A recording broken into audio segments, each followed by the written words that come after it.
आज हम बात करेंगे उस नाम की जो पिछले 2 दशकों से बिहार की राजनीति का सबसे बड़ा चेहरा रहा है, नीतीश कुमार। और इस बार चर्चा है उनके अगले राजनीतिक पड़ाव की, भारत के उपराष्ट्रपति पद की। सोमवार को एकदम चौंकाने वाला कदम उठाते हुए देश के मौजूदा उपराष्ट्रपति जगदीप धनखड़ ने अपने पद से इस्तीफा दे दिया। कारण बताया गया स्वास्थ्य समस्याएं। लेकिन दोस्तों, राजनीति में कुछ भी सिर्फ वजह नहीं होती, संकेत भी होते हैं। और इन संकेतों के बीच एक नाम हर तरफ गूंजने लगा है, नीतीश कुमार। अब सवाल ये उठता है, क्या नीतीश जी उपराष्ट्रपति बनेंगे? और अगर हाँ, तो इसके पीछे कौन सी चालें बिछाई जा रही हैं? तो सुनिए, बिहार के 20वीं विधानसभा से बीजेपी विधायक हरिभूषण ठाकुर बच्चौल ने खुलकर कह दिया है कि हर कोई चाहता है कि नीतीश कुमार उपराष्ट्रपति बने। यह बयान यूं ही नहीं आया। बीजेपी के एक और नेता और बिहार सरकार में मंत्री नीरज कुमार सिंह बबलू ने भी कहा, अगर नीतीश जी उपराष्ट्रपति बनते हैं तो इसमें क्या दिक्कत है, यह अच्छी बात है। अब ये तो पक्का हो गया कि बीजेपी खेमे में नीतीश कुमार के नाम पर चर्चा जोरों पर है। लेकिन सबसे बड़ा संकेत दिया है एक राजनीतिक पत्रकार समीर चौंगावकर ने। उन्होंने एक्स पर साफ साफ लिखा, नीतीश कुमार देश के अगले उपराष्ट्रपति बनने वाले हैं। बिहार में अब बीजेपी अपना मुख्यमंत्री बनाएगी और जेडीयू का उप मुख्यमंत्री होगा।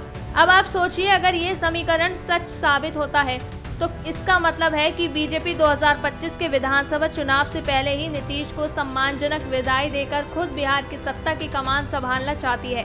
और दोस्तों, यह सिर्फ कयास नहीं है।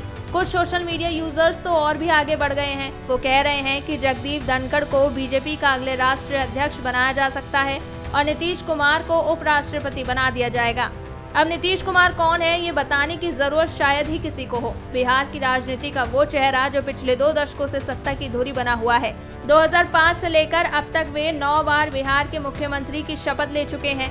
सुशासन बाबू के नाम से पहचाने जाने वाले नीतीश कुमार ने कभी लालू प्रसाद यादव के साथ हाथ मिलाया तो कभी उनसे 2-2 हाथ किए।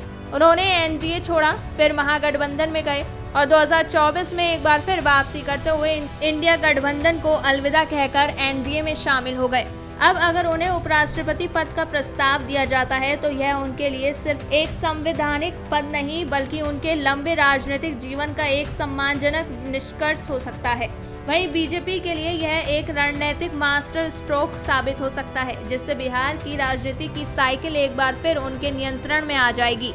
नीतीश के हटने से मुख्यमंत्री पद पर बीजेपी का चेहरा तय होगा और जेडीयू बिना नेतृत्व के कमजोर होगी।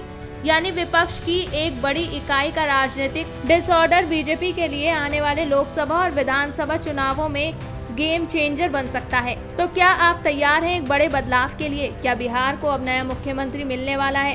क्या देश को मिलेगा एक अनुभवी, ठंडे दिमाग वाला नया उपराष्ट्रपति, या फिर ये सब सिर्फ चर्चा और अटकलें हैं? आपका क्या मानना है? नीतीश कुमार को उपराष्ट्रपति बनना चाहिए या नहीं? नीचे कमेंट में जरूर लिखिए। और अगर आपको ये विश्लेषण पसंद आया हो तो वीडियो को लाइक करें, शेयर करें और चैनल को सब्सक्राइब करना ना भूलें।